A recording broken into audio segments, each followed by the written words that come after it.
Hello everyone, welcome to my channel. तो आज हम लोग देखेंगे इम्पोर्टेंट क्वेश्चन कोशिका चैप्टर से। ये चैप्टर 1 है साइंस का और ये कक्षा 8 के लिए जो जैक बोर्ड में आने वाला है।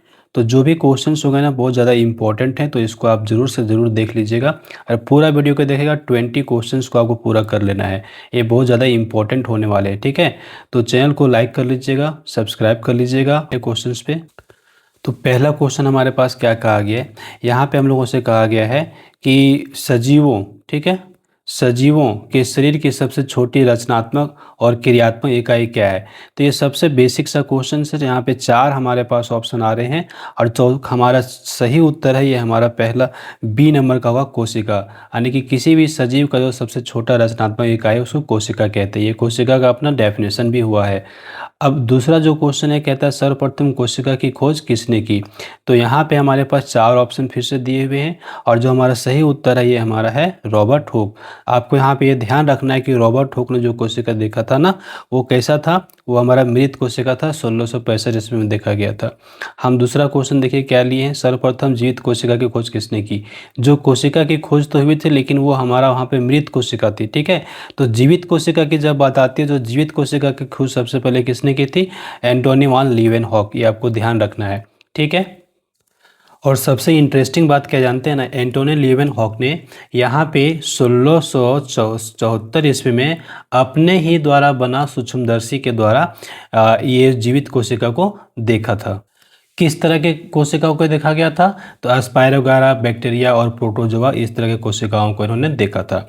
आगे जो हमारे पास क्वेश्चन है 4th नंबर कहता है कोशिका को सर्वप्रथम कब देखा गया।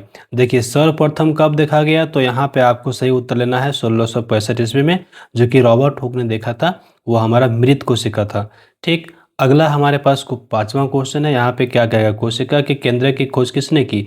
कोशिका के केंद्रक की खोज के बारे में बात आ रही है। कोशिका तो ठीक है लेकिन उसके अंदर एक केंद्रक भी हुआ करता है और इसकी खोज सबसे पहले हमारे यहाँ पे किया गया था रॉबर्ट ब्राउन के द्वारा। आपको ये भी याद रखना चाहिए कि 1831 वो समय था, कितना था, 1831 का समय था जब रॉबर्ट ब्राउन ने कोशिका के केंद्रक की खोज की थी। अच्छा एक बात और ध्यान रखिएगा, जो कोशिका का केंद्रक हुआ करता है ना इसको हम कोशिका का ब्रेन कहते हैं। जैसे ना ब्रेन जिसको कहते हैं ना, मनुष्य का ब्रेन दिमाग होता है जिससे सब कुछ कंट्रोल होता है, उसी तरह से कोशिका का जो केंद्रक होता है ना उसका ब्रेन कहलाता है। इनमें से आकार में सबसे छोटी कोशिका कौन सी है, तो सबसे छोटी कोशिका जो होगी हमारा यहाँ पे बी नंबर का माइकोप्लाज्मा।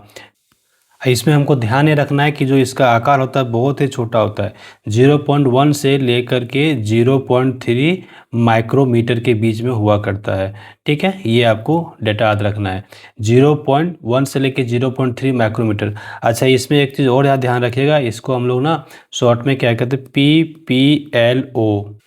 PPLO के नाम से भी इसको जाना जाता है, प्लूरो निमोनिया लाइक ऑर्गेनिज्म। और ये ध्यान रखना है कि इसमें हमारा सेल वॉल नहीं होता है, ठीक है। ये इस माइकोप्लाज्मा में सेल वॉल प्रेजेंट नहीं होता है। चलिए क्वेश्चन नंबर 7 हमारे पास है, सबसे बड़ी कोशिका कौन सी है। तो बहुत ही इंपॉर्टेंट क्वेश्चन है ये हमारा है शुतुरमुर्ग का अंडा। क्या है हमारा, शुतुरमुर्ग का अंडा सबसे बड़ा कोशिका है।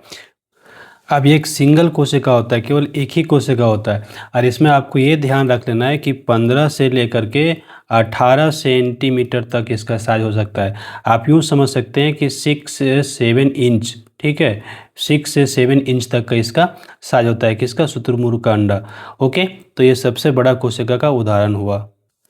अगला प्रश्न हमारे पास आता है क्वेश्चन नंबर 8। ये देखिए यहाँ पे क्या कहा गया, इनमें से कौन सा द्रव्य पाया जाता है केंद्रक में।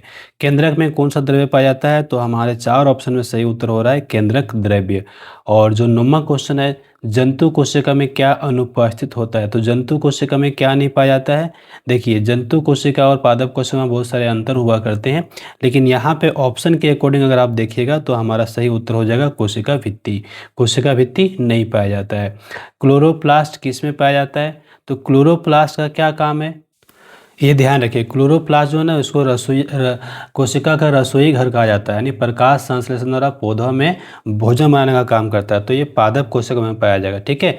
ये जो क्लोरोफिल आप देख रहे हैं क्लोरोप्लास्ट, ये हमारा क्या कहलाता है, रसोई घर कोशिका का, ठीक है। इसलिए ये हमारा पादप कोशिका में ही पाया जाता है। अगला है अमीबा, एक एकल कोशिकीय जीव है, इसमें एक ही कोशिका होता है। इसमें इसमें एक ही कोशिका में होता है, क्या क्या होता है, पाचन, दूसरा क्या है अंग अंतःग्रहण, तीसरा क्या है तो अवशोषण एवं उत्सर्जन, और चौथा है यह सभी क्रियाएं। ध्यान रखिए जो अमीबा है ना ये एकल कोशिका है और इसमें जितने भी कोशिकीय कार्य हैं सब के सब हमारा यहाँ पे किस में हो रहा है, डी नंबर ऑप्शन। ये सभी क्रियाएं बस एक ही कोशिका में हुआ करता है। कोशिका के बाहरी आवरण को क्या कहते हैं, कोशिका के बाहरी आवरण को कोशिका भित्ति, केंद्रक, को माइटोकॉन्ड्रिया और राइबोसोम। तो सही उत्तर हमारा है कोशिका झिल्ली। जो कोशिका झिल्ली है यही हमारा सही उत्तर होगा। कोशिका का बाहरी आवरण को कोशिका झिल्ली के नाम से जानते हैं। लेकिन ध्यान रखिए अगर यहाँ पे क्वेश्चन अगर चेंज कर दिया, यहाँ पे क्वेश्चन अगर कर दिया पादप कोशिका, क्या कर दिया पादप कोशिका, तो आपको ध्यान रखना है उसमें से कोशिका भित्ति आपका आंसर होगा। ठीक है, क्योंकि कोशिका झिल्ली के बाहर भी एक आवरण होता है पादप कोशिका में जिसको कोशिका भित्ति के नाम से जानते हैं। तो कोशिका भित्ति आपका एक अलग सा स्ट्रक्चर है पादप कोशिका में जो जंतु कोशिका में नहीं पाया जाता।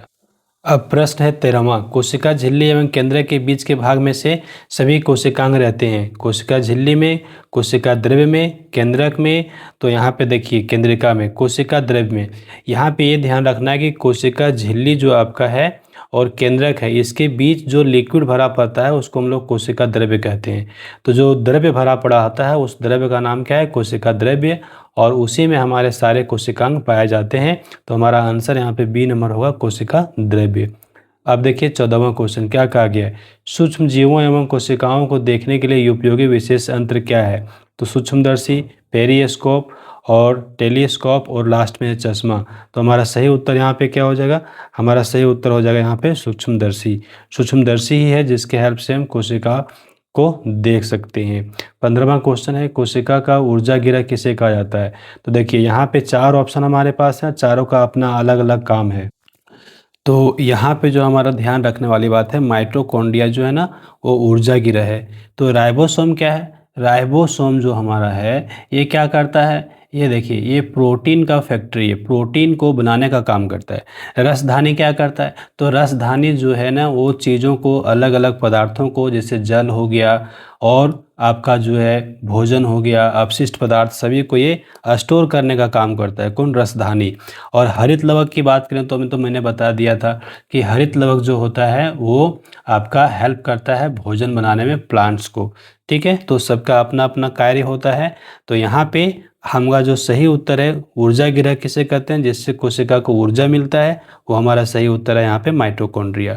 अगला जो है 16वां नंबर, एक कोशिकीय जीव का उदाहरण निम्न में से कौन सा है, जिसके शरीर में केवल एक ही कोशिका है। वैसा उत्तर हमारे यहाँ पे क्या है, अमीबा। बिल्कुल आसान सा क्वेश्चन था ये। और बाकी जितने भी हैं सब में बहुकोशिकीय जीव हैं, यानी एक से ज़्यादा कोशिका उसके शरीर में पाए जाते हैं। 17वां नंबर है, कोशिका में गुणसूत्र कहाँ पाए जाते हैं। प्लाज्मा झिल्ली में, गोल्जी काय में, लाइसोसोम में, केंद्रक में। देखिए कोशिका में गुणसूत्र जो है कहाँ पाया जाता है, तो केंद्रक में पाया जाता है। हम लोग ये ध्यान रखेंगे।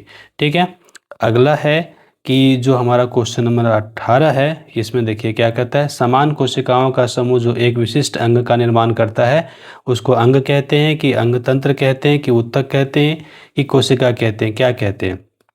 तो यहाँ पे क्या कहा गया है, समान कोशिकाओं का समूह जो एक विशिष्ट अंग का निर्माण करते हैं, तो उसको हम लोग ऊतक के नाम से जानेंगे। क्या कहेंगे, ऊतक।